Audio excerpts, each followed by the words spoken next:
Olá, como você está? Espero que esteja bem, esteja em paz. Hoje nós estamos aqui em mais uma edição do nosso Café com Jesus, e a bola da vez hoje é Êxodo capítulo 3, leitura e reflexão. Bora lá, sem delongas? Moisés e a sarça em chamas. Moisés pastoreava o rebanho de seu sogro Jetro, que era sacerdote de Midian. Um dia levou o rebanho para outro lado do deserto e chegou a Horebe, o monte de Deus. Ali o anjo do Senhor lhe apareceu numa chama de fogo que saía do meio de uma sarça. Moisés viu que, embora a sarça estivesse em chamas, não era consumida pelo fogo. Que impressionante, pensou. Por que a sarça não se queima? Vou ver isso de perto. O Senhor viu que ele se aproximava para observar, e então, no meio da sarça, Deus o chamou. Moisés, Moisés! Eis-me aqui, respondeu ele. Então disse Deus, não se aproxime. Tire as sandálias dos seus pés, pois o lugar em que você está é terra santa. Disse ainda, eu sou o Deus de seu pai, o Deus de Abraão, o Deus de Isaque, o Deus de Jacó. Então Moisés cobriu o rosto, pois teve medo de olhar para Deus. Disse o Senhor, de fato, tenho visto a opressão do meu povo no Egito, tenho escutado o seu clamor por causa dos seus feitores e sei quanto eles estão sofrendo. Por isso desci para livrá-los das mãos dos egípcios e tirá-los daqui para uma terra boa e vasta, onde manam leite e mel, a terra dos cananeus, dos hititas, dos amorreus, dos ferezeus, dos heveus e dos jebuseus. Pois agora o clamor dos israelitas chegou a mim, e tenho visto como os egípcios os oprimem. Vá, pois, agora, e eu o envio ao faraó para tirar do Egito o meu povo, os israelitas. Moisés, porém, respondeu a Deus, quem sou eu para apresentar-me ao faraó e tirar os israelitas do Egito? Deus afirmou, eu estarei com você. Esta é a prova de que sou eu quem o envia. Quando você tirar o povo do Egito, vocês prestarão culto a Deus neste monte. Moisés perguntou, quando eu chegar diante dos israelitas e lhes disser, o Deus dos seus antepassados me enviou a vocês, e eles me perguntarem, qual é o nome dele? Que lhes direi? Disse Deus a Moisés, eu sou o que sou. É isso que você dirá aos israelitas, eu sou, me enviou a vocês. Disse também Deus a Moisés, diga aos israelitas, o Senhor, o Deus dos seus antepassados, o Deus de Abraão, o Deus de Isaque, o Deus de Jacó, enviou-me a vocês. Esse é o meu nome para sempre, nome pelo qual serei lembrado de geração em geração. Vá, reúna as autoridades de Israel e diga-lhes, o Senhor, o Deus dos seus antepassados, o Deus de Abraão, de Isaque e de Jacó, apareceu a mim e disse, eu virei em auxílio de vocês, pois vi o que lhes tem sido feito no Egito. Prometi tirá-los da opressão do Egito para a terra dos cananeus, dos hititas, dos amorreus, dos ferezeus, dos heveus e dos jebuseus, terra onde manam leite e mel. As autoridades de Israel o atenderão. Depois você irá com elas ao rei do Egito e lhe dirá, o Senhor, Deus dos hebreus, veio ao nosso encontro. Agora deixe-nos fazer uma caminhada de 3 dias, adentrando no deserto, para oferecermos sacrifícios ao Senhor nosso Deus. Eu sei que o rei do Egito não os deixará sair, a não ser que uma mão poderosa o force. Por isso estenderei minha mão e ferirei os egípcios com todas as maravilhas que realizarei no meio deles. Depois disso, ele os deixará sair. E farei que os egípcios tenham boa vontade para com o povo, de modo que quando vocês saírem, não sairão de mãos vazias. Todas as israelitas pedirão às suas vizinhas e às mulheres que estiverem hospedando em casa objetos de prata e de ouro e roupas que vocês porão em seus filhos e em suas filhas. Assim vocês despojarão os egípcios. Senhor, nosso Deus, muito obrigado por mais um tempo na tua presença. Lemos agora Êxodo 3, Pai, precisamos refletir sobre isso. Esteja indo à frente, nos abençoando e nos dando a tua paz. Em nome de Jesus, amém. Gente, Êxodo 3 é o chamado de Moisés no Monte Horebe por meio de uma sarça ardente. É aqui que Deus revela o seu nome memorial, eu sou, e detalha também o plano de libertação do seu povo do Egito. Vamos começar a separar em partes, então, aqui a nossa leitura. Primeiro ali, dos versículos 1 até o 3, e o contexto é que Moisés estava ali, então, pastoreando o rebanho do seu sogro, Jetro, no deserto, chega a Horebe, o monte de Deus. Que monte é esse? Onde ele fica, né? O Monte Horebe, para vocês saberem, é o mesmo Monte Sinai. Os nomes ali são usados de forma alternada no texto bíblico. Horebe costuma referir-se então à cordilheira, e Sinai ao pico específico ali, e ele fica na península do Sinai, que hoje pertence ao Egito e não a Israel. Bom, sagrado, ele ainda é sagrado para fins de teologia prática, e a própria Bíblia aqui fala que no Novo Testamento, né, como em João 4, ali a gente vê que Jesus fala com a samaritana, eles nos ensinam que o lugar geográfico deixa de ser o foco. Deus é adorado em espírito e em verdade em qualquer lugar. No entanto, historicamente, ali como patrimônio espiritual, a região ali é profundamente reverenciada. Ali é que fica, então, nessa região, o Mosteiro de Santa Catarina, que é uma das comunidades cristãs monásticas mais antigas do mundo. Não é em Santa Catarina, tá? É no Monte Horebe que a gente está falando, tá? Não tem nada a ver aqui, lá no Egito. Atraindo, então, peregrinos que sobem o monte para refletir sobre o encontro de Moisés com Deus, certo? Depois nós temos a visão ali em que o anjo do Senhor aparece então a Moisés num fogo ali, numa chama de fogo no meio de uma sarça, e Moisés nota algo extraordinário, que a sarça ardia no fogo, mas não se consumia. Bom, no Antigo Oriente Médio, para vocês saberem sobre essa questão aí da sarça e dessa humildade do cenário, né? As divindades pagãs daquela época costumavam se manifestar ali em grandes e imponentes árvores, então como cedros, por exemplo, ali do Líbano, né, suntuosas, aquela coisa toda. Deus, no entanto, escolhe aqui uma sarça, em hebraico se chama senê, que nada mais é uma sarça do que um arbusto espinhoso, comum, seco e sem nenhuma beleza exuberante que a gente possa dizer, né? Então, o aprendizado aqui, a reflexão prática que a gente tem é que Deus não precisa de estruturas grandiosas ou de pessoas perfeitas para manifestar ali a sua glória. Ele escolhe o que é simples e comum para demonstrar que o poder que sustenta a obra vem de quem? Vem de Deus e não do instrumento. A sarça ardia, mas quem brilhava, quem mantinha ela intacta, era sim o próprio Deus. Então Moisés decide aí se aproximar para ver aquele mistério, uma curiosidade, e aí vendo, né, o Senhor que aí Moisés se aproximava, Deus o chama então do meio da sarça pelo nome, Moisés, Moisés, e ele responde, eis-me aqui. Gente, olha só um prenúncio do eis-me aqui. Veja só, essa expressão no hebraico que é hineni, ela quer dizer uma resposta clássica de prontidão, de entrega e de submissão total a Deus. Ela funciona então como um fio condutor na história da salvação. Antes de Moisés, Abraão usou ela lá em Gênesis 22, a gente já leu sobre isso.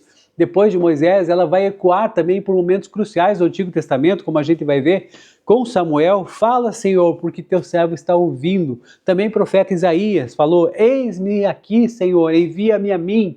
E no Novo Testamento, né, Maria responde ao anjo, aí com o mesmo espírito de Hineni, que é aqui no hebraico, aqui está a serva do Senhor, faça-se a sua vontade. Culminando então no próprio Jesus também, que viveu em total prontidão e submissão à vontade do Pai. Então, esse eis-me aqui é o padrão de resposta de quem se dispõe a ser usado por Deus. Que interessante, né? Bom, continuando aqui, a gente vai ter a questão do solo sagrado, em que Deus então ordena que Moisés não se aproxime mais, tire as sandálias dos seus pés, pois o lugar que estava era terra santa.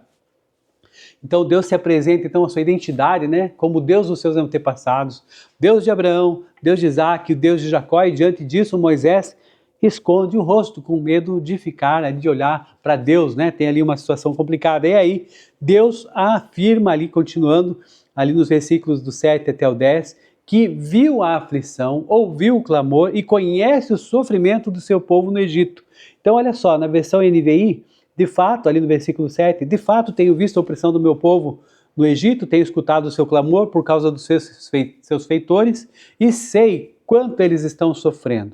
Veja só, essa expressão, sei quanto eles estão sofrendo no hebraico, ou tenho conhecimento, né, o nome em outras versões, tenho conhecimento, ou então sei o quanto eles estão sofrendo, vai muito além desse mero saber intelectual. É, na verdade, uma indicação de intimidade, de profundidade, de empatia real. Isso significa o quê?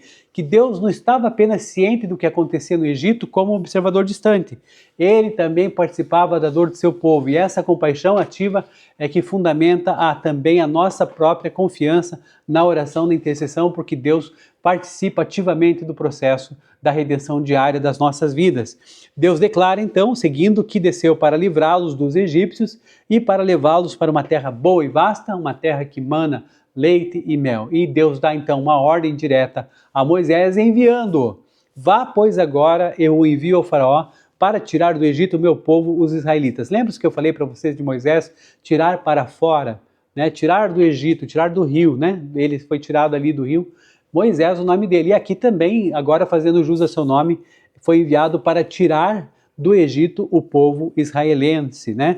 E aí nós temos depois, continuando dos versículos 11 até o 22, as objeções de Moisés e as respostas de Deus. Primeira objeção de Moisés, né, com esse convite. Moisés questiona a sua própria capacidade de ir ao faraó. Ele não acredita que pode fazer isso. E qual que é a resposta de Deus? Eu estarei com você.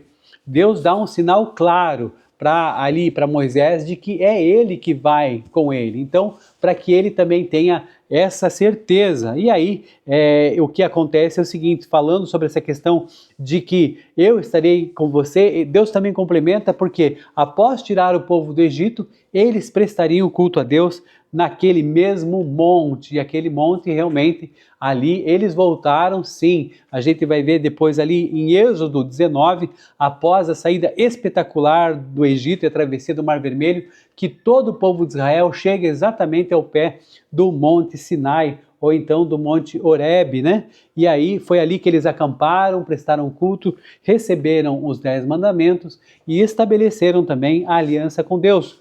O cumprimento dessa promessa provou a Moisés que a palavra dita na sarça ardente era absolutamente fiel. E depois, continuando ainda, né, nessa questão de insegurança, a segunda objeção, qual é seu nome? Moisés pergunta então o que responder aos israelitas se eles questionarem quem o enviou. E aí a resposta de Deus, eu sou o que sou. Deus orienta Moisés a dizer, eu sou, me enviou a vocês. Ele reforça então que esse é o seu nome para sempre e o seu memorial de geração em geração. Quando Deus se revela como eu sou o que eu sou, e o verbo hebraico, então traduzido, utilizado, ele está no tempo imperfeito, que carrega uma forte ideia de continuidade e presença ativa.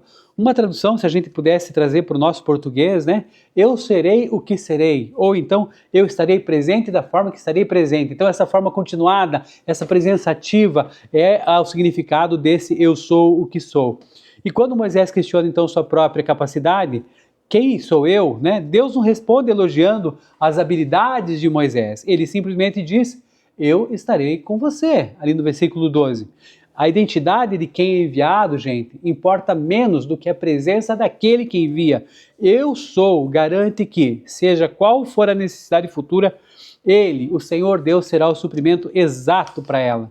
E aí nós temos então que Deus ordena então que Moisés reúna as autoridades de Israel e depois vá com elas ao rei do Egito para pedir permissão para uma jornada de 3 dias no deserto para oferecer sacrifícios.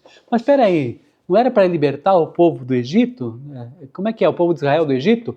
Essa questão de jornada de 3 dias, o que é isso aí? O que quer dizer? É uma estratégia ou é uma mentirinha para poder sair fora? Olha só, gente. Essa aparente pausa no trabalho, no pausa do trabalho forçado, né? Ela intriga muita gente, mas só é o seguinte, ela faz parte de uma estratégia de confronto ético e legal na antiguidade. Veja só, aquela cultura do Oriente Médio Próximo, pedir uma licença temporária para fins religiosos era até um direito comum e aceito até para os escravos. Ao pedir então apenas 3 dias, o que Deus estava fazendo nesse aspecto? Testando o coração do faraó e demonstrando a crueldade implacável ali do império. Então a recusa do faraó em conceder um direito religioso básico, temporário, perene, ali 3 dias, né? Pelo prazo de 3 dias, justificou legal e moralmente os juízos severos, as pragas que viriam a seguir. Então, além disso, Moisés não estava mentindo. O plano final sempre foi a libertação total, que fique bem claro. E o faraó sabia muito bem que se aquele povo saísse com seus rebanhos e famílias para o deserto, eles não voltariam.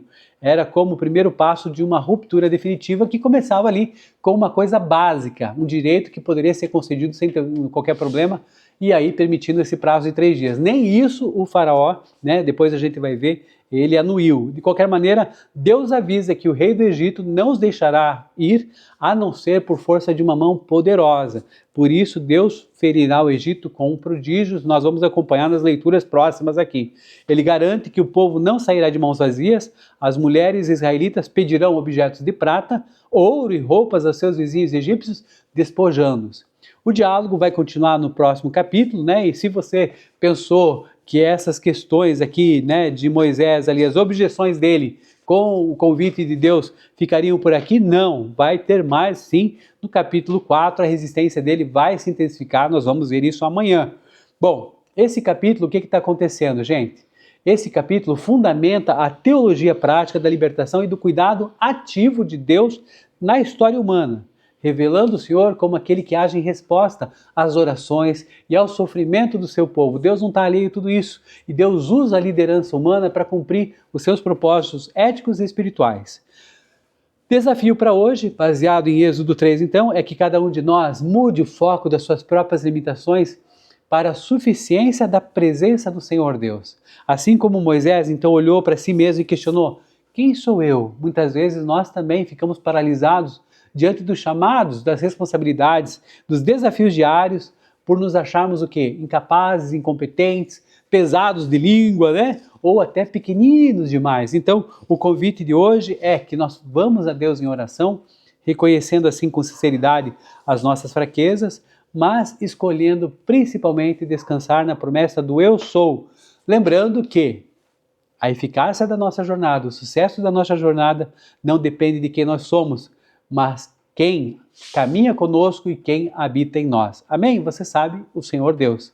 Amém? Espero que você tenha gostado do nosso Café com Jesus, desta edição, e até a próxima. Valeu, um abraço, paz.